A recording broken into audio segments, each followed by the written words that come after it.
야훼여 어느 때까지니까 나를 영원히 잊으시나이까? 주의 얼굴을 나에게서 어느 때까지 숨기시겠나이까? 나의 영혼이 번민하고 종일토록 마음에 근심하기를 어느 때까지 하오며 내 원수가 나를 치며 자랑하기를 어느 때까지 하리이까? 야훼 내 하나님이여 나를 생각하사 응답하시고 나의 눈을 밝히소서. 두렵건대 내가 사망의 잠을 잘까 하오며 두렵건대 나의 원수가 이르기를 내가 그를 이겼다 할까 하오며 내가 흔들릴 때에 나의 대적들이 기뻐할까 하나이다. 나는 오직 주의 사랑을 의지하였사오니 나의 마음은 주의 구원을 기뻐하리이다. 내가 야훼를 찬송하리니 이는 주께서 내게 은덕을 베푸심이로다. 아멘. 오늘 말씀 제목은 풍기도의 영성입니다. 무슨 이야기를 할지 궁금하시죠? 천기를 조금 누설하면은 기도에 관한 말씀입니다. 기도에 관한 말씀을 함께 나눠보려고 합니다. 구약 성경은 오경, 역사서, 시가서, 예언서 이렇게 네 구분으로 되어 있습니다. 오경은 창세기, 출애굽기, 레위기, 민수기, 신명기 5권이죠.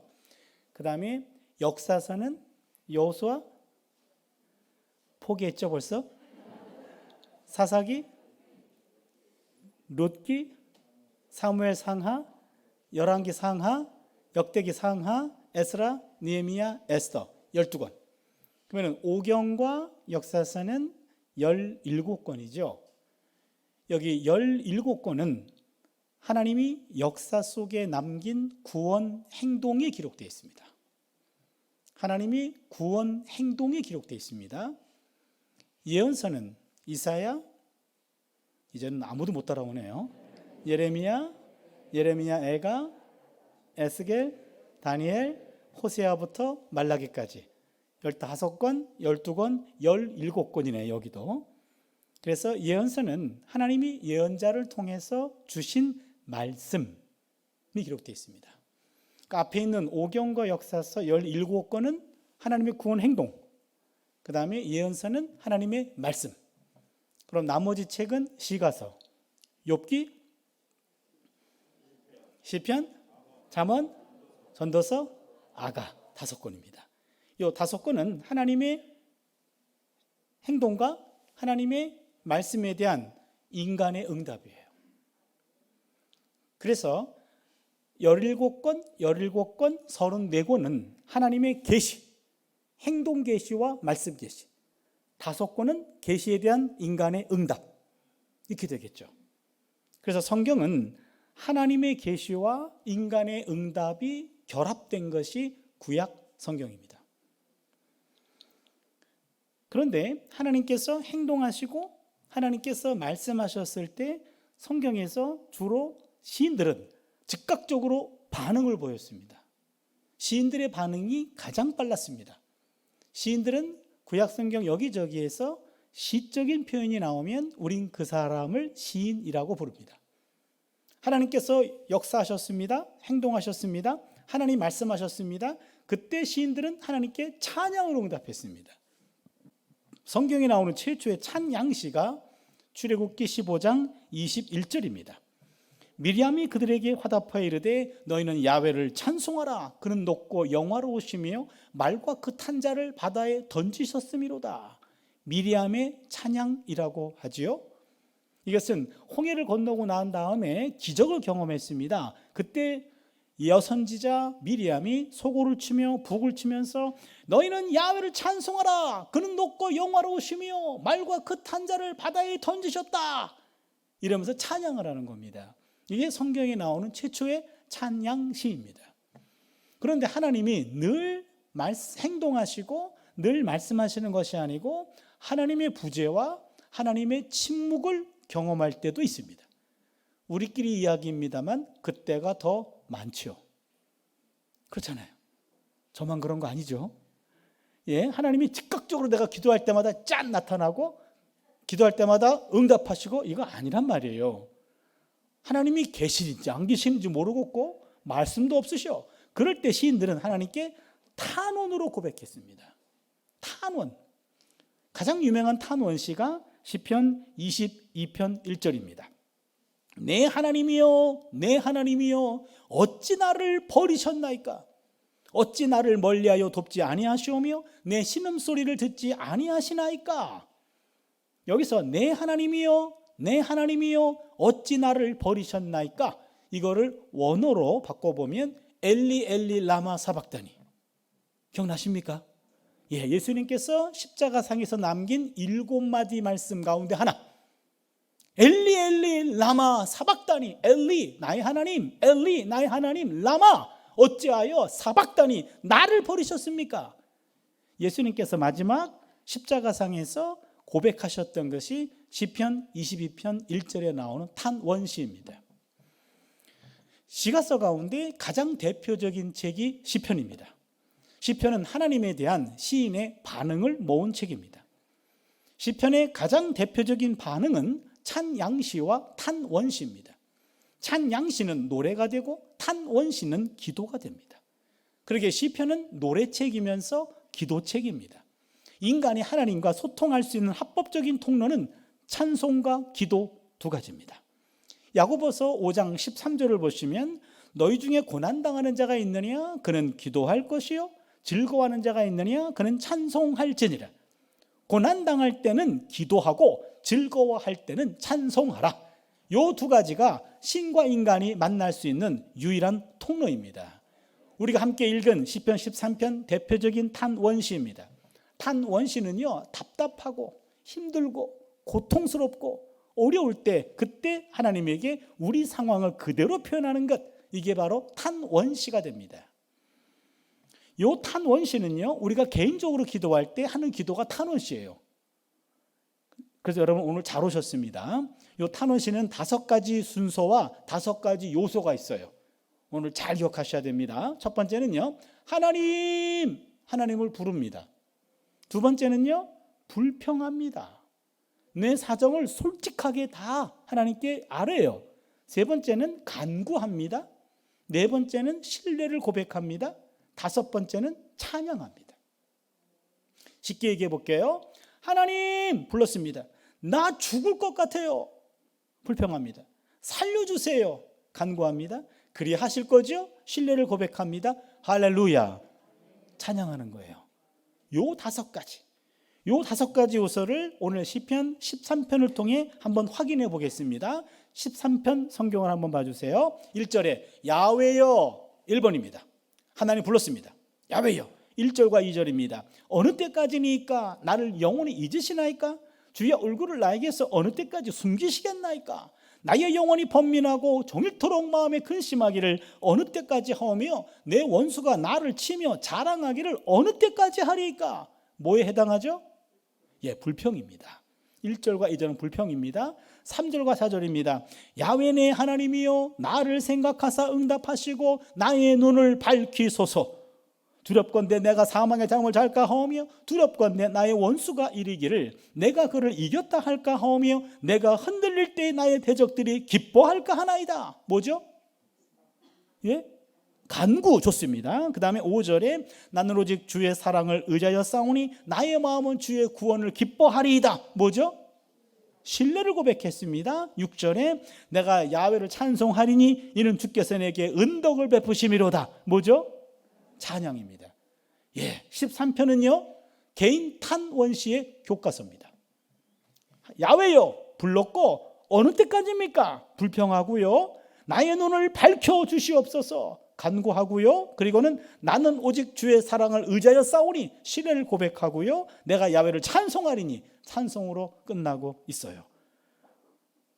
여러분들 가운데 나는 개인적으로 기도할 때 나는 이런 순서대로 기도하고 있네? 그분은 이미 기도의 고수입니다. 정확하게 이 순서를 따라서 하나님 나 죽을 것 같아요. 살려주세요. 그리하실 거죠. 할렐루야. 이 순서를 따라 기도하고 계신 분들은 이미 기도의 고수. 나는 이 순서는 아닌데 나름 열심히 했는데요. 그분도 인정할게요. 그분은 막달라 기도의 고수. 오늘 13편은 다윗의 기도입니다. 다윗의 기도가 교과서적인 기도고요. 그래서 여러분 오늘 오신 분들은요, 막달라 기도에서 다윗의 기도로 갈아타시길 바랍니다.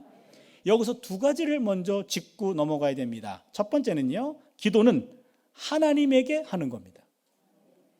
반드시 하나님을 불러야 돼요. 어떤 분은 급한 나머지 하나님을 안 부르고 본론부터 들어가요. 어느 때까지입니까? 그러면 하나님이 쟤 지금 누구한테 따지니? 그렇잖아요. 여러분 지금 웃으시는데 여러분들 가끔 보면은요, 하나님 안 부르고 본론부로 들어간 사람들이 있어요. 죄송합니다만 헛소리예요. 쟤 지금 누구한테 기도하니? 아무도 주목하지 않아요. 반드시 하나님을 불러야 됩니다.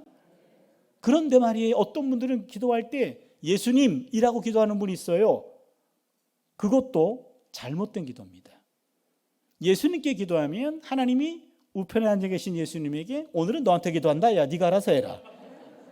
둘이 싸우세요.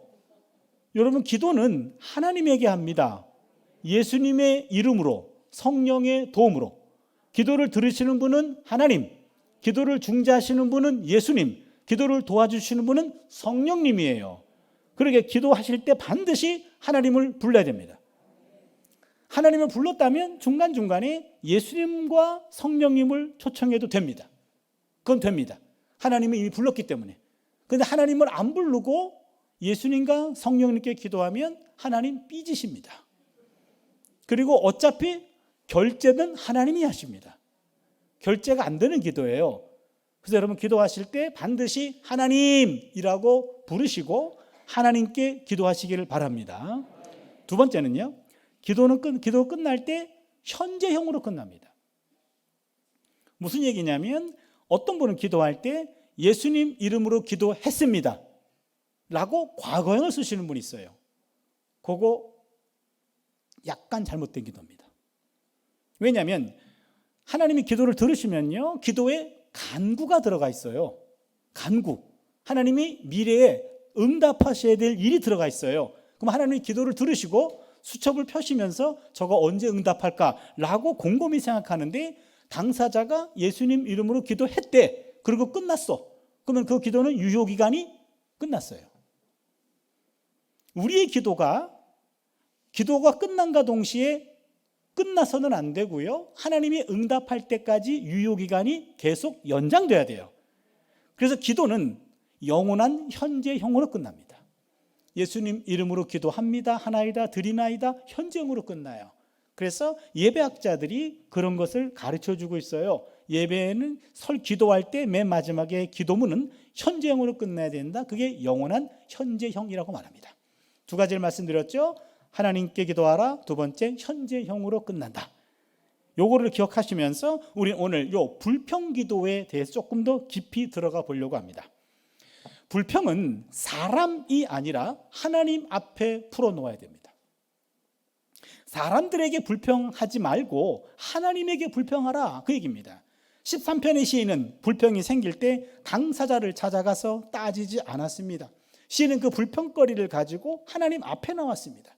시인은 사람이 아니라 하나님께 따집니다.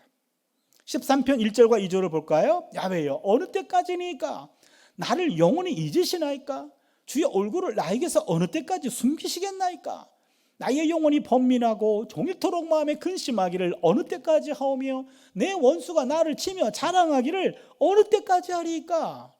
만약에 학생이 저한테 와가지고 이렇게 따지면 네 원수한테 가서 따져? 그럴 것 같아요. 왜 네 원수 문제를 나한테 따지니? 그럴 거 아닙니까? 그런데 시인은요, 내 원수가 나를 치며 자랑하기를 어느 때까지 하리까? 원수에게 따지지 않고 하나님에게 따지고 있어요. 시인은 이어서 하나님께 간구합니다. 3절과 4절입니다. 야훼 내 하나님이여, 나를 생각하사 응답하시고 나의 눈을 밝히소서. 두렵건대 내가 사망의 잠을 잘까 하오며 두렵건대 나의 원수가 이르기를 내가 그를 이겼다 할까 하오며 내가 흔들릴 때 나의 대적들이 기뻐할까 하나이다 하면서 시인은 하나님께 지금 불평을 하고 있습니다. 구약 성경에서 예언자 가운데 가장 많이 불평한 사람, 아니 예언자를 빼고 모든 구약에 나오는 인물 가운데 가장 불평 기도를 많이 한 사람이 예레미야입니다. 여러분, 예레미야 결혼했나요? 안 했나요? 남의 애정사에 관심이 없나요? 결혼했나요? 안 했나요? 안 했어요? 했어요? 눈치 보지 마세요. 예, 이 자리에 와 주신 것만으로도 고맙기 때문에 제가 답을 말씀드릴게요. 예레미야 결혼 못했습니다. 어떻게 아냐고요? 성경에 기록되어 있습니다. 예레미야 16장 1절에 보면 너는 결혼하지 말지니라 그랬습니다. 하나님이 결혼을 막았어요. 자녀도 갖지 말지니라 라고 하나님이 막았어요. 왜 그랬을까? 여러분, 예레미야는요, 국가가 멸망하기 직전에 활동했던 예언자고요, 유일하게 국가 멸망을 예언했고 국가 멸망을 경험했고 본인이 포로로 끌려가서 나중에 풀려난 사람이에요. 모든 예언자 가운데 국가가 멸망할 시점에 예언자 활동을 했던, 그런 불행했던 시절에 활동했던 사람이 예레미야입니다. 또한 예레미야의 입에는 하나님이 말씀을 넣어주셨는데 우리나라는 곧 망합니다, 이런 예언을 주셨어요. 입만 열면 바벨론이 쳐들어옵니다. 바벨론에게 항복하는 게 하나님의 뜻입니다. 우리는 그 말발굽에 우리는 넘어질 겁니다. 우리는 죽을 겁니다. 포로로 끌려갈 것입니다. 이렇게 예언했어요. 근데 여러분 생각해 보세요. 근데 여러분 며칠 뒤에 제가 결혼합니다. 와서 축복해 주십시오. 이 말이 됩니까? 그렇잖아요. 자신의 인생을 걸고 하나님 주신 말씀은 국가 멸망이었는데 자기 개인적인 결혼을 선포한다는 건 말이 안 되죠.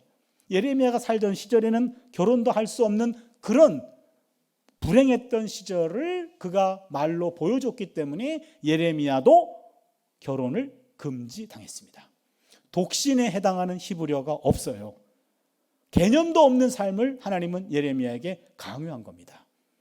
그러다 보니까 예레미야는요, 하나님 주신 심판의 말씀을 선포했습니다. 국가적으로 국가가 불안한데요, 아니 예언자라고 하는 사람이 입만 열면 나라가 망한대, 그러니 쟤부터 잡아라 그랬을 거 아닙니까? 예레미야는 그 당시 민족의 반역자로 몰렸습니다. 부모님들도 예레미야를 이해하지 못했습니다. 예레미야 형제들도 이해 못했습니다. 예레미야 고향 친구들도 예레미야를 부끄러워했고 예레미야를 제거하려고 했어요. 그러니 예레미야는요, 누구한테도 이해받지 못했어요. 그 불평과 이 불안하고 이 안타까운 것을 누구에게도 나눌 수가 없습니다. 그래서 누구한테 옵니까? 하나님에게 오는 거예요. 하나님께 와가지고 하나님께 모든 것들을 다 토해냈습니다. 예레미야는 사람이 아니라 하나님께 가까이 와서 하나님께 불평을 토해내며 따지듯이 기도합니다. 예레미야 12장 1절을 보세요. 야훼여, 악한 자의 길이 형통하며 반역한 자가 다 평안함은 무슨 까닭입니까? 하나님, 악한 자가 형통하잖아요. 반역한 자가 평안하잖아요. 이게 뭔 일이에요? 하나님 주신 말씀을 내가 선포했어요. 그런데 듣는 사람 가운데 특정한 사람들이, 특정한 악한 무리들이 나를 제거하려고 해요. 나를 해코지 하려고 해요. 나를 넘어뜨리려고 해요. 함정을 팠어요. 덫을 팠어요. 나를 죽이려고 해요. 그런데 그 사람들은 점점 형통해. 반역자가 다 평안해. 나는 점점 힘들어져요. 하나님 이게 뭐 하시는 거예요? 하나님 지금 뭐 하시는 거예요? 하나님께 따지고 있어요. 예레미야 15장 15절을 보니까 야훼여, 주를 위하여 내가 부끄러움 당하는 줄을 아시옵소서. 하나님 때문에 내가 지금 부끄러움 당하는 것 하나님 아셔야 됩니다. 하나님께 거듭해가지고 따지고 있어요.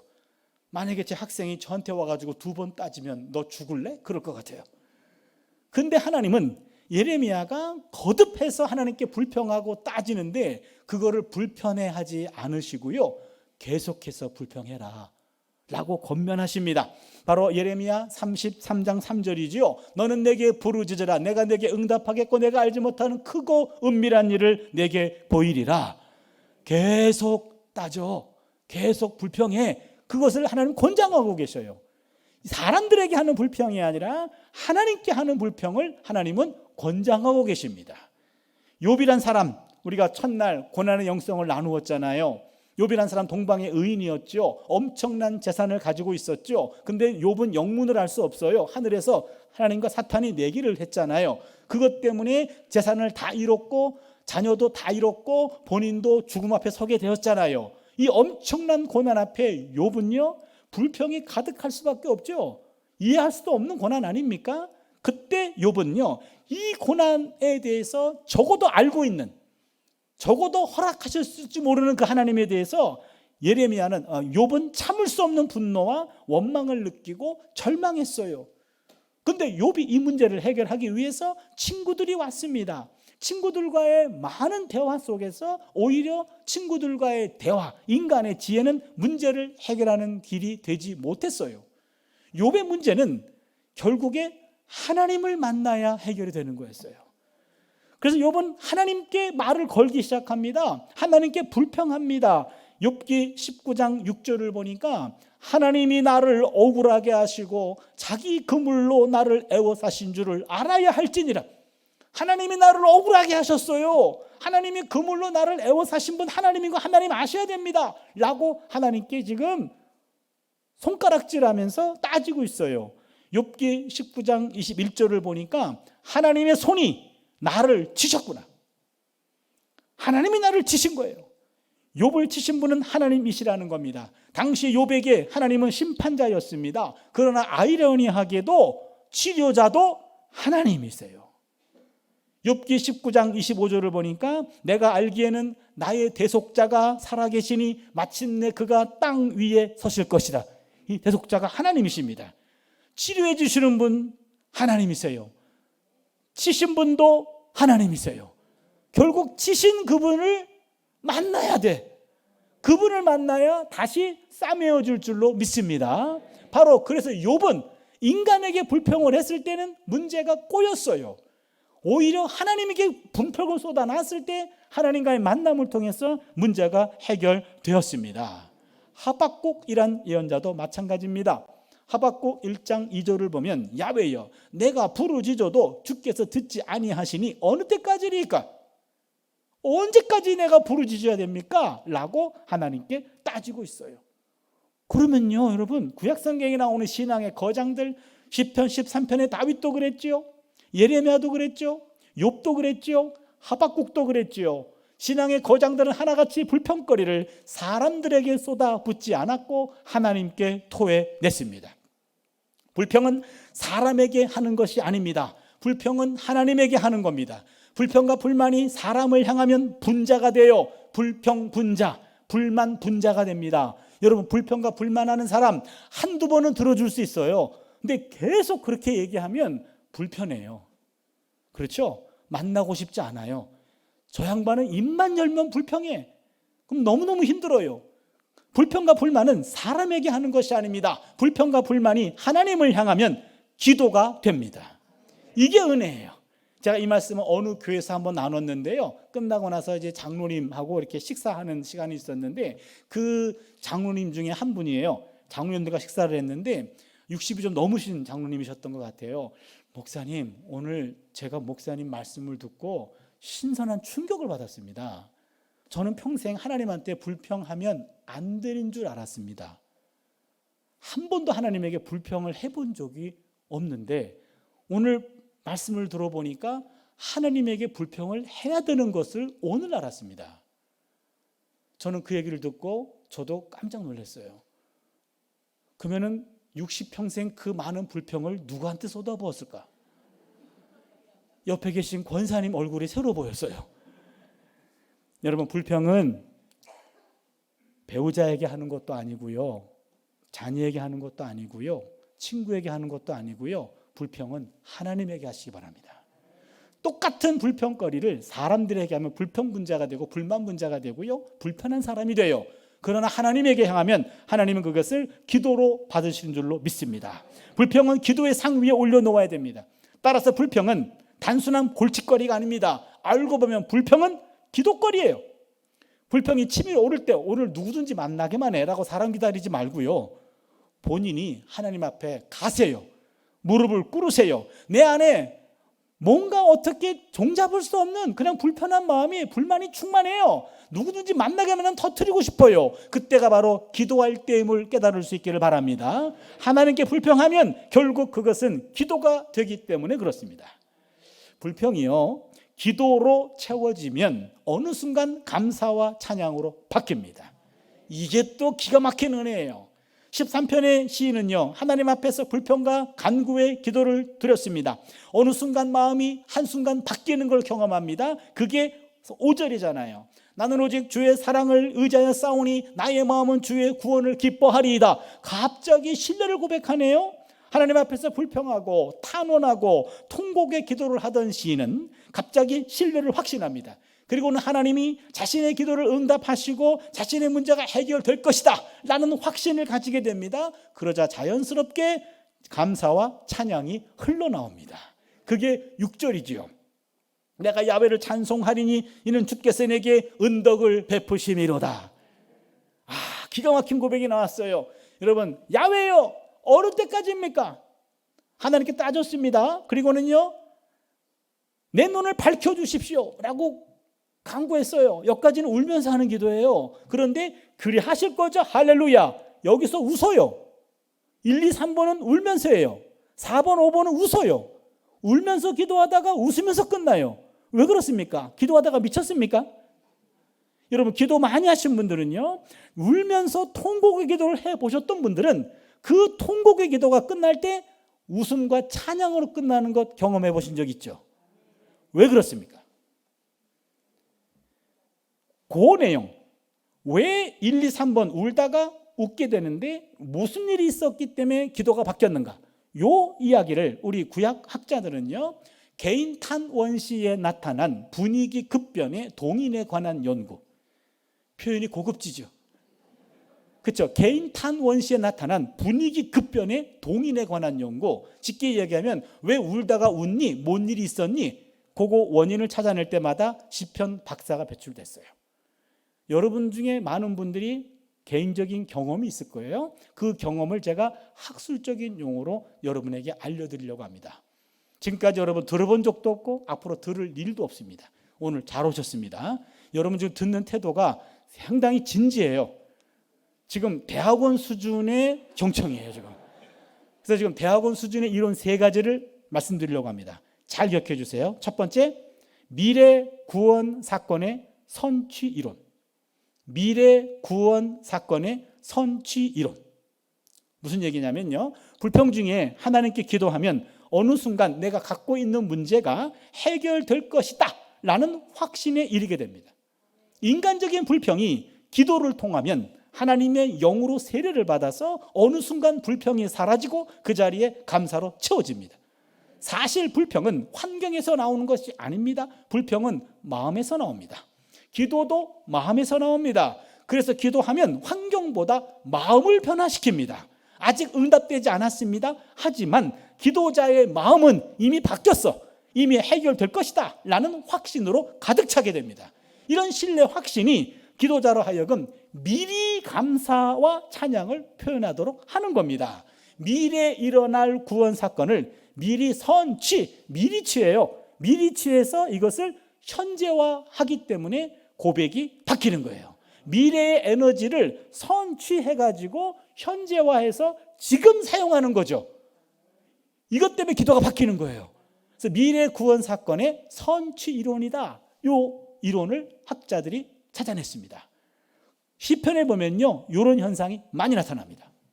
시편 기도에 보면은요, 아직 응답되지 않았어. 그런데 기도자의 마음은 이미 확신해요. 그래서 그 기도자의 마음이 바뀌었기 때문에 찬송이 저절로 나오는 거죠. 미래 구원 사건의 선취 이론이라는 얘기입니다. 두 번째, 과거 구원 사건의 회상 이론. 과거 구원 사건의 회상 이론. 불평 중에 하나님께 기도하면 기도 중에 과거에도 이와 유사한 경우가 있었는데 하나님이 응답해 주셨습니다. 그 잊어버렸던 구원 사건을 생각나게 되는 거죠. 과거에는 이보다 더한 고단한 인생길에서 어려운 문제가 있었는데 하나님이 그것을 해결해 주셨어요. 세월이 지나가면서 잊어버렸어. 새로운 문제가 생겼어요. 다시 기도의 단을 쌓여 기도하다 보니까 이게 생각이 났네. 아하, 옛날에도 나를 구원해 주셨지. 그 사랑이 기억이 나요. 과거의 구원 사건을 회상함으로 이것을 현재화해서 오늘 재활용하는 거예요. 이런 게 있잖아요. 여러분, 하나님과의 뜨거운 첫사랑이 기억날 때 그 첫사랑이 다시 감격이 돼서 아직은 문제가 해결되지 않았지만 그 사랑 까닭에 이 문제가 해결되겠네 라는 확신이 생겨서 기도가 바뀌는 거예요. 이게 과거 구원 사건의 회상 이론입니다. 이것도 시편에 많이 나타납니다. 그러게 여러분, 한 번쯤은 하나님과의 뜨거운 만남, 이거 필요합니다. 이 뜨거운 만남이 있으면요, 나중에 잊혀지더라도 방황하다가도 새로운 문제가 생겼을 때 다시 기도의 단을 쌓으면 그게 생각이 나요. 그래서 그것 때문에 다시 힘을 얻어요. 이게 과거 구원 사건의 회상 이론이에요. 그런데 여기만 머무른 것은 조금 아쉽기는 해요. 이걸 우리는 곰탕 신앙이라 그래요. 맨날 옛날 거 울고 먹는 거예요. 그렇죠? 날마다 새롭게 만나는 하나님의 은혜가 있거든요. 새로운 은혜도 받아야 되는데, 아무튼 이 은혜가 약하다면 이미 받은 은혜, 받은 경험들을 계속 회상하면서 과거의 구원 사건을 회상함으로 이것을 현재화해서 오늘 재활용하면 웬만한 문제가 다 감당될 줄로 믿습니다. 세 번째입니다. 현재의 분산된 에너지 결집 이론입니다. 현재의 분산된 에너지 결집 이론. 갑자기 감당하기 어려운 문제가 발생하면 인생이 올 스톱됩니다. 문제가 생기면요, 일단 인생이 스톱돼요. 문제에 온 신경을 빼앗깁니다. 그렇다 보면 문제는 실제보다 더 크게 보입니다. 자신은 작아 보입니다. 문제 앞에 선 사람은 무기력해집니다. 무능해집니다. 이때 하나님께 기도하면 내면에 자리 잡고 있었던 기본적인 에너지원들이 있어요. 이 기본적인 에너지원들이 문제 앞에서 흩어졌는데 기도하면 흩어진 에너지들이 다시 응집됩니다. 분산된 에너지가 결집되면서 문제가 실제의 크기로 작아져요. 자신의 내면이 커집니다. 내면이 강해집니다. 내면이 당당해집니다. 감당할 수 있는 힘이 내면에서 솟구칩니다. 이거예요. 우리가 기본적인 에너지가 있기 때문에요, 여러분, 움직이는 거예요. 근데 문제가 생기면 에너지가 다 흩어져요. 그러면 내 안에 힘이 하나도 없어. 근데 기도하면 그 에너지가 다시 모아진다니까요. 이것이 응집되면은 웬만한 문제는 감당할 수 있는 힘이 내면에 다시 장착이 된다, 이런 얘기죠. 그렇다면 여러분, 놀랍지 않습니까? 기도는 미래에 일어날 구원 사건을 선취해서 현재화함으로 지금 당겨서 사용할 수 있고, 기도는 과거에 경험했던 구원 사건을 회상함으로 현재화해서 지금 재활용할 수 있고, 기도는 내 안에 있는 에너지가 흩어졌는데 기도를 통해서 흩어진 에너지를 다시 결집시키면서 이 문제를 감당할 수 있게 해주는 거죠. 기도라고 하는 것은 이렇게 우리에 있는 미래 에너지와 과거 에너지와 현재 에너지를 끌어들이는 거룩한 도구가 돼요. 우리에게 그렇기 때문에 중요한 것은 기도입니다. 예수님께서 기도로 귀신 들린 아이를 고치실 때 제자들이 이렇게 질문합니다.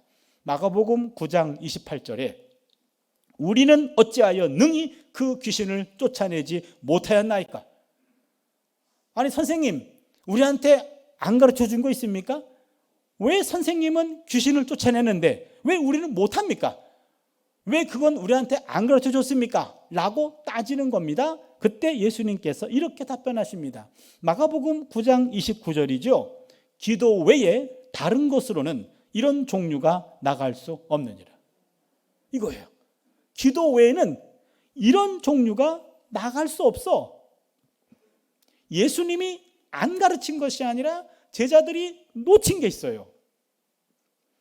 3년 동안 동고동락하면서 늦은 밤에 갑자기 사라졌던 예수님, 기도하러 가신 예수님, 새벽 미명에 보이지 않았던 예수님, 새벽에 기도하러 가신 예수님, 그 기도하는 예수님을 제자들은 놓쳤던 거예요. 바로 요 기도입니다. 기도 외에는 다른 능력이 없습니다. 기도는 엄청난 에너지를 불러들이는 거룩한 스위치입니다. 우리 몸이 기도하는 몸이 되어야 합니다. 저는 가끔 그런 기도합니다. 여러분도 한번 참조해 주세요. 하나님이 내 코에 생명의 숨을 불어넣어 주셔서 내가 생명을 갖고 있어요. 근데 하나님이 생명의 숨을 다시 걷어갈 날이 있어요. 그 걷어갈 때 생사를 넘나드는 그 순간에 내 마지막 호흡은 하나님을 찬양하고 기도하는 데 사용되게 하여 주시옵소서. 여러분, 이거 기도하셔야 돼요. 왜냐하면요, 내가 그것을 기도한다고만 되는 건 아니에요. 내가 그래도 목사인데 마지막 숨 넘어갈 때 할렐루야 하고 찬양하면서 넘어가면 얼마나 멋있을까요? 그렇잖아요. 근데 그거는 내가 의식적으로 되는 게 아니에요. 의식과 무의식을 넘나드는 순간에 내가 나를 컨트롤할 수 없는 상황에 도달했을 때, 그때 내 몸은 몸이 기억하는 대로 움직입니다. 그 지점이에요. 내 몸이 기억하는 대로 움직입니다. 몸이 기도를 기억해야 돼요. 잘 들으세요. 내 몸이 기도를 기억해야 돼요. 저는 이것을 몸 기억이라고 표현합니다. 예배학에서는 암묵적 기억이라고 표현합니다. 상담학에서는 무의식적 기억이라고 말합니다. 근육이 기억하는 딱 그만큼이 내 신앙입니다. 잘 들으세요. 내가 성경을 몇 번 읽었어, 그거 내 신앙 아니에요. 내가 예배를 다 참석했어, 그거 내 신앙 아니에요. 착각하시면 안 됩니다. 내 신앙은 내 머리로 기억하는 것이 아니라 내 몸의 근육이 기억하는 것만큼이 내 신앙이에요. 내가 컨트롤할 수 없을 때 내 근육이 평소 훈련된 대로 움직입니다. 그 훈련된 대로 움직이는 것이 내 신앙입니다. 몸의 기억은 관념의 기억보다 앞서고 또 오래갑니다. 내가 알고 느끼는 정도가 아니라 내 몸의 수준, 내 몸의 근육이 기억하는 그만큼이 내 신앙의 수준입니다. 그러게 여러분, 기도는요 한 번 하는 것이 아니에요. 매일매일 practice. 매일매일 기도함으로 내 몸이 기도를 기억해야 돼요. 내 몸이 기도를 완전히 기억했어요. 어떤 분들은요 새벽에 새벽 기도 가다 보면 어떤 권사님은 매일매일 어찌 그리 열심히 기도하시는지 모르겠어요. 그럼 제가, 권사님 뭘 이렇게 열심히 기도하세요? 그러면은, 목사님 나 맨날 똑같은 기도해요 라고 부끄러워하셔요. 근데 여러분, 기도 그렇게 해야 돼요. 기도가 매일매일 똑같아야지 매일매일 바뀌면 하나님도 헷갈려요. 거의 주문을 외듯이 그냥 나는 앉아서 기도하면 녹음기 틀어놓은 것까지 똑같이 기도해요. 잘하는 거예요. 그게 기도의 근육을 만드는 겁니다. 기도의 근력이 되는 거예요. 그래서 딱 쓰면은요 그냥 똑같은 기도를 매일매일 반복하는 겁니다. 그래서 내가 기절해도 중얼중얼 할 정도로 내 몸이 기억하는 기도예요. 그게 내 근육, 내 뇌의 근육의 근육을 만드는 거예요. 기도의 근육을 만드는 겁니다. 반복된 기도는 내 몸의 하나의 근육이 되어서 내가 나를 컨트롤할 수 없을 때 그것이 자동적으로 나오는 그 기도, 그게 몸 기도고 몸의 근육이 기억하는 기도고, 그런 기도는 늘 반복해서 내 몸에 하나의 근육이 형성돼야 됩니다. 저는 지금 학자로 살아가고 있어서요 매일매일 새벽 1시 내지 2시까지 성경을 연구하는 게 제 일상이에요. 그래서 꼭 새벽 1~2시가 돼야 성경에 있는 계시의 말씀이 풀려요. 그때 영감이 많이 임해요. 그래서 1~2시쯤 그때가 가장 본문이 풀리고 하나님의 마음이 막 읽혀지고 막 그런 황홀경을 체험하기 때문에 그 순간을 놓칠 수가 없어요. 그러다 보면 1~2시에 이제 잠을 자게 되면 새벽에는 못 일어나죠. 그래서 새벽 기도는 못 갑니다. 새벽에는 침대 속에서 입신을 하고 있어요. 그런데 내 친구 목사들은 매일 새벽 기도를 한단 말이에요. 그럼 저한테 와가지고, 야, 너는 새벽에 그렇게 자빠져 자고 있으면 넌 언제 기도하냐? 그래요. 제가 알죠. 자기들은 매일 새벽 기도 해야 되는 거니까 나를 부러워하면서도 또한 투정 부리는 거죠. 그럼 그때 제가 그러죠. 야, 기도는 영혼의 호흡 아니냐? 너는 호흡을 꼭 시간 정해놓고 새벽에만 호흡하니? 나는 24시간 늘 호흡하고 있거든. 늘 기도한다고 해도 과언이 아니지. 요 따위로 얘기를 해요. 그렇게 말하는 사람 치고 기도하는 사람 못 봤어요. 제가 그랬거든요. 저는 한평생 모태신앙인으로 살아가고 있어요. 그리고 또 목사잖아요. 목사 후보생들을 가르치는 신학교 선생이잖아요. 그런데 몇 년 전부터 제가 진지한 고민이 생겼어요. 하나님께 기도하는 게 있는데, 하나님, 저에게 기도하는 법을 가르쳐 주세요. 요 기도를 진지하게 몇 년 전부터 하고 있어요. 하나님, 나에게 기도하는 법을 좀 가르쳐 주세요. 제가 이 얘기를 학생들에게 했더니 학생들이 벙쪄요. 아니, 교수님이 그래 하시면 아니 되옵니다. 우리는 누굴 믿고 따라갑니까? 근데 솔직한 마음이었어요. 그래서 박사과정에 구약의 기도라는 과목을 제가 개설했어요. 전 세계 구약학자 가운데 기도에 관한 관심이 있는 학자들을 찾아봤더니 한 5명 정도밖에 안 돼요. 제가 세계 넘버 5 안에 들어가는 순간이에요. 스위스에 있는 어떤 학자가 구약의 중보기도라는 책으로 박사 논문을 출판했어요. 거기 보니까 한 800페이지쯤 돼요. 영어로 된 책인데 그걸 구입했습니다. 박사과정에서 학생들하고 1페이지부터 800페이지까지 한 페이지도 안 빼고 다 우리말로 번역을 해가지고 한 학기 동안 세미나를 했어요. 많이 배웠어요. 아하, 구약의 기도 이런 것들이 있었구나. 많은 걸 깨달았습니다. 그런데 이게 단가? 아직도 이 갈급함이 해소되지 않았어요. 그래서 신약학자들이 쓴 기도에 관한 책들을 모았어요. 그러면 실천신학자들이 쓴 기도에 관한 책들을 모았습니다. 또한 영성가들의 기도에 관한 책들이 있어요. 모았어요. 또한 목회자들 가운데 깊이 있는 기도를 체험한 사람들이 있어요. 그 책들을 모았어요. 우리말 책인데 한 4, 50권 정도가 됩니다. 틈틈이 읽었습니다. 많은 걸 배웠습니다. 그런데 말이에요, 이게 단가? 이게 단가? 더 이상 사람들에게 배울 수 있는 기도에 관한 내용들은 아직 제게는 부족해요. 그래서 어떻게 할까? 그래서 결단한 게 있습니다. 하나님한테 물어보자. 여러분, 기도는 기도로 배우는 거예요. 그래서 교회 옆으로 이사를 갔어요. 교회 옆으로 이사를 갔습니다. 새벽에는 어차피 못 일어나고 퇴근할 때 교회로 매일매일 출근해요. 그리고 집으로 퇴근해요. 그게 2015년 3월 달이었으니까 지금 7년 넘어가고 있죠. 그래서 월요일부터 금요일까지 매일매일 교회 가서, 우리 교회가 4줄이 있는데 이쪽 줄, 두 번째 줄의 맨 뒷자리는 우리 담임 목사님 사모님이 거기서 기도하시더라고요. 그래서 남의 나발에는 침범하지 않으려고 그 앞자리를 찜했어요. 그래서 그 앞자리가 제 자리예요. 거기 찜해놓고 거기서만 기도해요. 근데요, 한 7년 넘게 기도했더니 그 자리가 이렇게 몇 번 움직이면 내 힙부 자국이 있어요. 거기에 쫙 접속이 돼요. 접속이 딱 되는 순간 찌릿찌릿해요. 하나님과 뭔가 접속이 된 것 같아요. 그래서 기도 자리가 있어요. 다른 데서보다도 그 자리에 앉을 때가 기도가 가장 잘 돼요. 그러면서 제가 기도에 대해서 연구하고 기도하면서 깨달은 잠정적인 결론이에요. 기도는 하나님과의 사귐입니다. 하나님과 사귀는 거예요.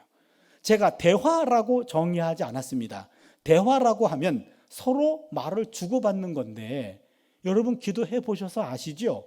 하나님 아무 말씀도 없으신 거. 그렇잖아요. 대화라고 하면 뭔가 말을 주고받아야 되잖아요. 그렇죠? 어느 경우에는 너무 피곤해가지고 몸살이 나서 조퇴를 했어요. 그런데 바로 집에 들어가서 약 먹고 쉬어야 되는데 그래도 하나님이 기다리실 것 같아. 그래가지고 땀 뻘뻘 흘리면서도, 식은땀 흘리면서도 내 자리에 가 있어요. 거기에 앉아 있어요. 그리고 몇 번 움직여서 접속을 해요. 그리고 오늘은 말 한마디 할 수 없음. 내가 너무 몸이 안 좋아서 하나님, 내가 오늘 여기 앉아 있는 것만으로도 하나님 감사하셔야 돼요. 오늘은 당신이 좀 얘기하세요. 라고 가만히 있어요. 오늘은 내가 말할 수가 없어요. 말할 말은 몸이 안 돼요. 근데 평소 때는요, 하나님이 말 없어도 그냥 이해가 돼요. 원래 과묵하신 분이니까. 그런데 오늘은 그래도 한마디 하셔야지. 그렇잖아요. 근데 내가 말 없잖아요. 그분은 더 말 없어. 아무 얘기가 안 해. 너무 서운하기도 하는데요, 어느 경우에는 기도해 보신 분들은 알 거예요. 1년에 몇 번은 기도가 잘 될 때가 있어요. 몰입될 때가 있어요. 내가 그분 안에, 그분이 내 안에 있는 완전히 합의를 경험할 때가 있어요. 그런데 한마디도 할 수 없는 그런 상태에서 오히려 몰입될 확률이 높아요. 그 순간은 나도 말 한마디 할 수 없고 그분도 말 한마디 하지 않지만, 그러나 그분이 내 안에, 내가 그분 안에 있는 것을 느낄 때가 있어요. 서로 말하지 않지만 이신전심, 내 마음과 그 마음이 접속이 돼가지고 서로 상통하는 이것들을 경험하게 되죠. 그래서 기도는 사귐이구나. 기도는 사귀는 거예요. 그래서 여러분 부끄럽지만 제가 좀 저의 기도를 조금만 소개하면 그냥 오늘 하루 일어났던 일들을 그냥 하나님께 그냥 이야기해요. 하나님, 오늘 수업을 들어갔는데 어떤 학생이 수업을 들어오고 있는데 저 학생은 인격적으로 그다음에 태도에 있어서도 목사가 돼서는 안 될 것 같아요. 근데 내가 그 길을 막았었다간 내게 화가 미칠 것 같으니 하나님 역사하셔서 저 학생 자퇴시켜 주십시오. 그런 고자질을 하나님한테 하는 거죠.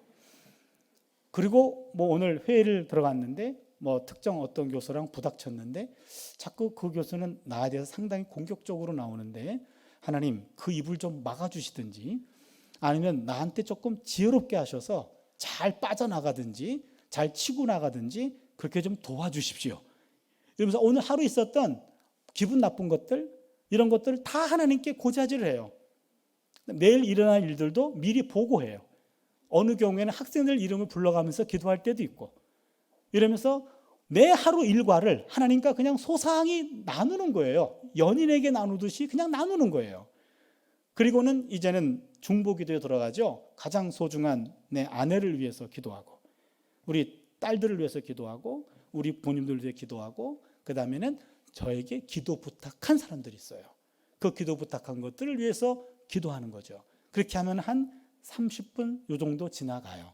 그러면 하루 일과가 하나님하고 소통을 통해서 뭔가 잘 정리가 되는 거죠. 그리고 매일매일 비슷한 기도를 해요. 그런데 하나님이 기도를 조금씩 바꿔주셔요. 응답된 것들은 지워주셔요. 그리고 기도하다가 내가 잘못된 것들은 방향을 틀어주셔요. 그래서 하나님과 사귐을 통해서 계속해서 하나님과 사귀어 나가는 거죠. 어느 날 학교로 전화가 왔어요. 저기 아무개 교수님이시죠? 예, 맞습니다. 저는 아무개 신문 아무개 국장입니다. 아, 그러십니까?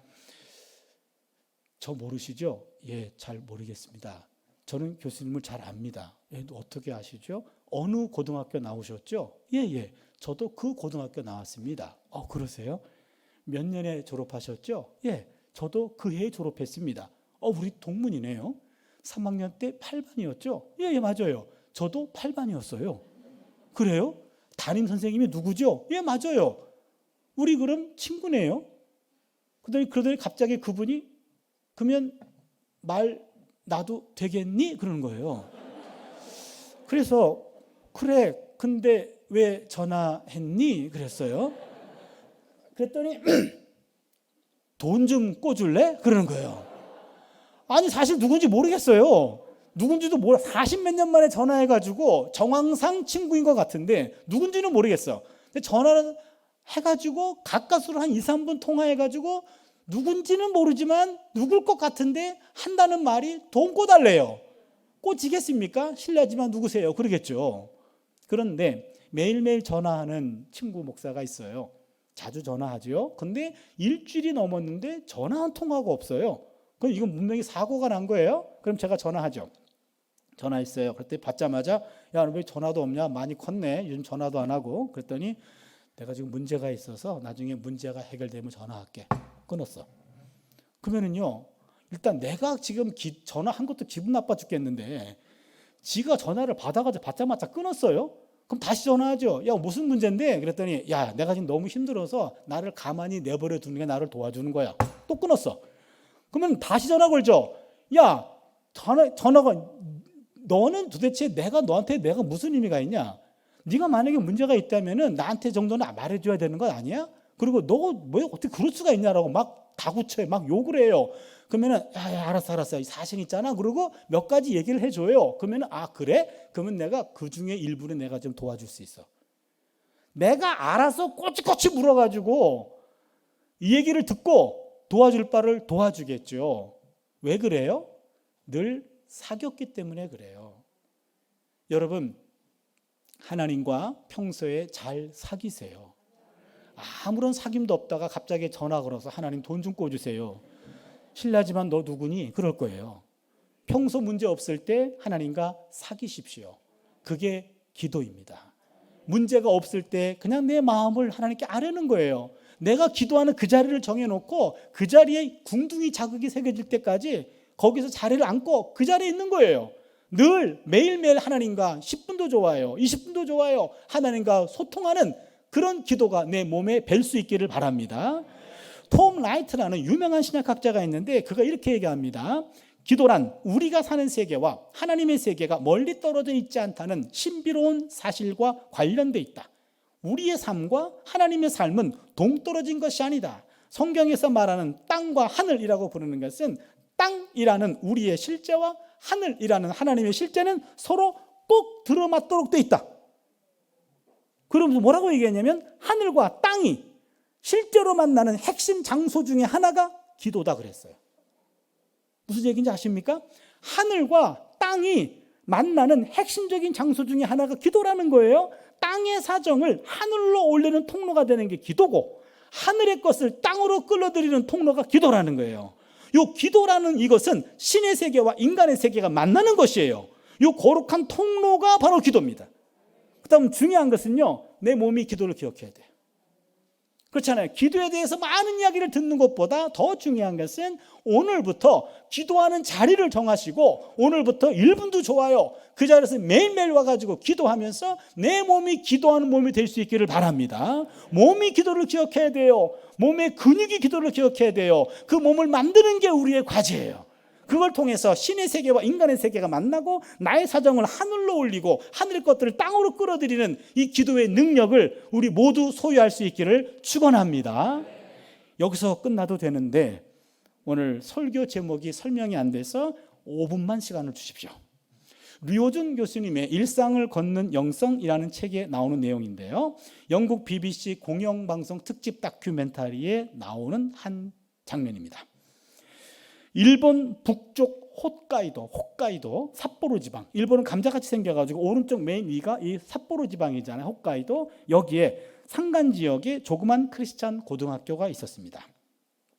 그런데 그 지역은 경제적인 여건이 좋지가 않아서 자녀들에게 교육적 환경이 좋지 않은 곳이었어요. 여기에 크리스찬 고등학교가 있었는데요. 그 고등학교 교훈은 하나님 사랑과 이웃 사랑입니다. 거기에 여자 선생님이 계셨는데 서예 선생님이에요. 학생들에게 하나님 사랑과 이웃 사랑을 글씨를 가르쳐 주면서 또한 성품으로 애들에게 인격 교육도 하는 그런 선생님이셨습니다. 그러나 시험에 실패해서 어깨를 쭉 늘어뜨린 남학생들이 많아져요. 그 남학생들을 등을 쓰다듬어 주기도 하고 가정 형편이 어려워서 좌절하며 울음을 터뜨리는 여학생들의 눈물을 닦아주는 마음씨 따뜻한 여자 선생님이었습니다. 많은 세월이 지났고 선생님 은퇴하셨어요. 은퇴하고 난 다음에 또 많은 세월이 지났습니다. 어느 추운 초봄입니다. 마을 사람들은 그 선생님을 위해서 조촐한 행사를 준비했습니다. 선생님의 100세 생일 잔치입니다. 최근에 졸업한 젊은 제자부터 옛날에 졸업한 나이 많은 제자까지 다 모였어요. 제자들이 풍금을 치면서 생일 축하 노래를 불렀고요.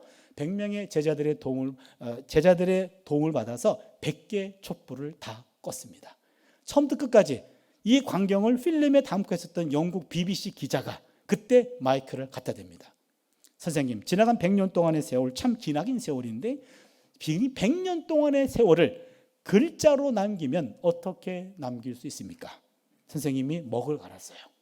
먹을 갈고 물끄러미 창문 너머로 뒷산을 봅니다. 산은 아직도 눈이 덮여 있었어요. 초봄이었기 때문에 설산이 있었고요. 물끄러미 거기를 보시다가 드디어 붓을 들었고 먹을 묻혔고요. 그리고 3글자를 썼어요.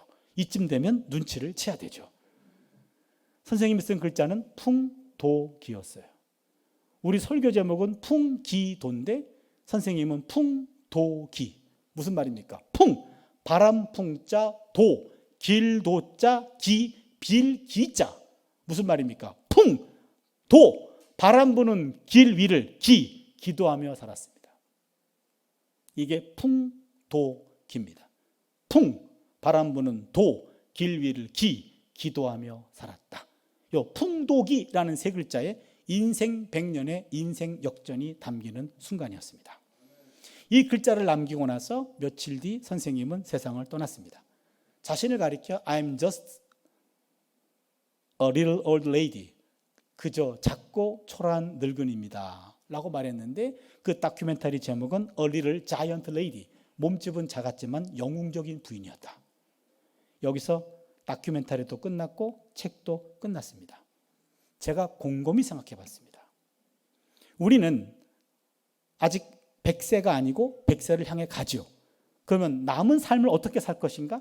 두 번째와 세 번째 글자를 바꿔보게 됐어요. 풍기도. 무슨 말입니까? 풍! 갑자기 바람이 불면 앞이 보이지 않아요. 그때 기도하면 보이지 않는 길이 보인다. 이게 풍기도입니다. 여러분, 바람 없는 인생 없습니다. 직장에 바람이 불고요, 사업에 바람이 불고요, 인간관계도 바람이 불어요, 가정에도 바람이 불어요, 부부관계도 바람이 불어요, 자녀 바람이 있어요, 건강에 바람이 있어요, 물질에 바람이 있어요. 바람 없는 인생 한 사람도 없습니다. 아이고 목사님, 바람 없는 거 있으면 좀 알려주세요. 있기는 있어요. 무덤이에요. 무덤 들어가시면 바람은 좀 없어요. 우리가 살아있기 때문에 바람을 느끼는 거예요. 바람이 있다라는 말은 살아있다는 증거예요. 근데 말이에요, 너무나 바람이 세지면 갑자기 앞이 보이지 않습니다. 그때 기도하면 안 보이는 길도 보이게 될 줄로 믿습니다. 갑자기 바람이 불어 길이 막혀버립니다. 그때 기도하시면 막힌 길도 뚫리게 될 줄로 믿습니다. 갑자기 바람이 불어서 길이 없어져요. 그때 기도하면 없던 길도 생기게 될 줄로 믿습니다. 기억하세요. 기도는 길을 만들어요. 이게 풍기도입니다. 잃어버린 영성을 회복하시다라는 주제로 4번 말씀을 나누었어요. 더 많은 말씀이 있습니다만 조금 아쉽기는 해도 마지막으로 여러분에게 남기고 싶은 말씀은 풍기도예요. 다른 거 다 기억 못하셔도 좋아요. 풍기도는 기억해 주세요. 바람 불 때 기도하면 길이 생긴다더라. 중요한 것은 내 몸이 기도를 기억하는 몸을 만드는 겁니다. 여러분, 풍기도의 영성을 가지시고 거친 바람을 잠잠케 하는 그러한 삶을 살아갈 수 있기를 바랍니다. 우리에게 중요한 것은 풍기도의 영성입니다. 3글자를 반드시 기억해 주십시오. 그래서 오늘부터 우리가 풍기도의 영성을 가지고 2023년 한 해를 내 인생의 바람을 잠잠케 하는 기도의 능력을 키워나가는 남은 삶이 될 수 있기를 축원합니다. 함께 찬양하면서 우리 기도하겠습니다. 하나님의 사랑을 사모하는 자, 하나님의 평안을 바라보는 자, 너의 모든 것 창조하신 우리 주님이 너를 얼마나 사랑하시는지 하나님 사랑의 눈으로 너를 어느 때나 바라보시고 하나님 인자한 귀로서 언제나 너에게 기울이시니 어두움에 밝은 빛을 비춰주시고 너의 작은 신음에도 응답하시니 너는 어느 곳에 있든지 주를 향하고 주만 바라볼지라. 함께 우리 고백을 담아 찬양 올리겠습니다.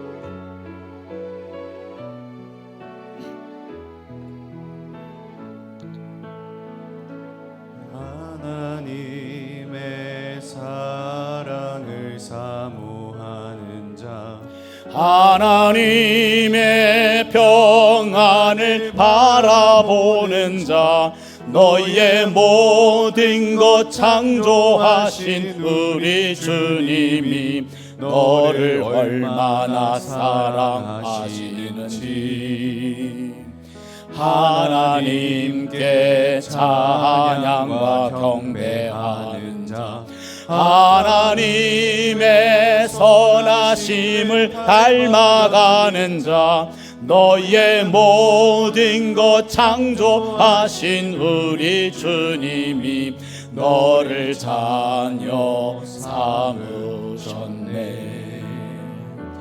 하나님 사랑의 눈으로 너를 어느 때나 바라보시고 하나님 인자한 귀로서 언제나 너에게 다 같이 손을 들고 찬양합니다.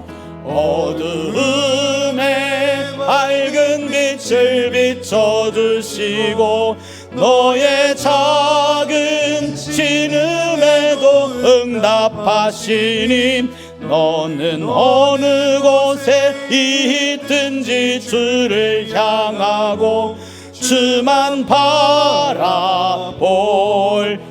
하나님 사랑의 눈으로, 하나님 사랑의 눈으로 너를 어느 때나 바라보시고 하나님 인자한 귀로서 언제나 너에게 기울이시니 어두움에 밝은 빛을 비춰주시고 너의 작은 신음에도 응답하시니 너는 어느 곳에 있든지 주를 향하고 주만 바라볼지라 주만